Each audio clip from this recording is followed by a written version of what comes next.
একটা ভুল সিদ্ধান্ত আর ২২ গজে বদলে যায় পুরো ম্যাচের ভাগ্য। ক্রিকেটে অধিনায়কত্ব আসলে কতটা শক্তিশালী? অধিনায়কত্ব খেলায় কতটা প্রভাব ফেলে? ক্রিকেট মাঠে ব্যাট আর বলই সব নয়।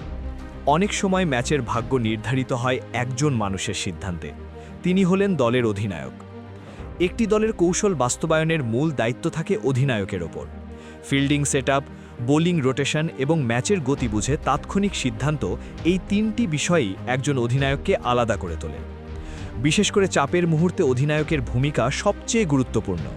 শেষ ওভারের ফিল্ডিং বদল, রিভিউ নেওয়া সঠিক সময় কিংবা নতুন ব্যাটসম্যানকে আক্রমণাত্মকভাবে চাপে রাখা, এই সূক্ষ্ম সিদ্ধান্তগুলোই জয় ও পরাজয়ের পার্থক্য গড়ে দেয়। অধিনায়কত্বের আরেকটি বড় দিক হল খেলোয়াড় ব্যবস্থাপনা।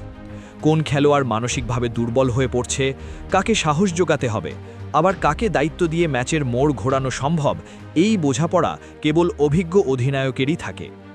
ক্রিকেট বিশ্লেষকদের মতে শক্তিশালী অধিনায়কত্ব একটি মাঝারি দলকেও প্রতিদ্বন্দ্বিতামূলক করে তুলতে পারে।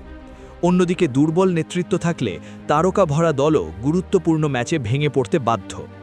সবশেষে বলা যায়, ক্রিকেটে অধিনায়ক কেবল একজন খেলোয়াড় নন, তিনি দলের কৌশলবিদ, মনোবিজ্ঞানী এবং সবচেয়ে বড় সিদ্ধান্তদাতা। অধিনায়কত্বই অনেক সময় ম্যাচের অদৃশ্য নায়ক হয়ে ওঠে।